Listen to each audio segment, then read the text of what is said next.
truth is, sometimes in life, you do be wanting that clap. Sometimes in life, you do be wanting that support. You feel me? Sometimes in life, you do be wanting that word of encouragement. You do be wanting that push. But when you ain't got nobody to push you, you push yourself. You feel me? When you ain't got nobody to believe in you, you believe in yourself, and then you make other people believe.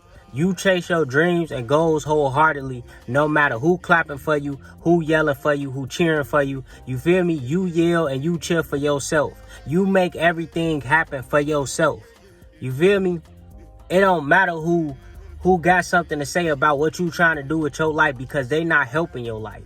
They not helping you pay for stuff. They not giving you advice on what you should do to be better, on how to be successful, on how to elevate your life and grow your life. You feel me? So don't none of that matter. Chase your dreams and goals and experience life the way you supposed to, without listening and taking in other people and what they gotta say. You feel me?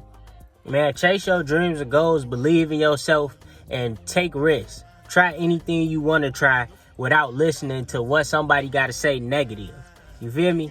Live your life wholeheartedly. Follow your dreams and goals. Chase your purpose in life and keep trying and figure it out. Simple.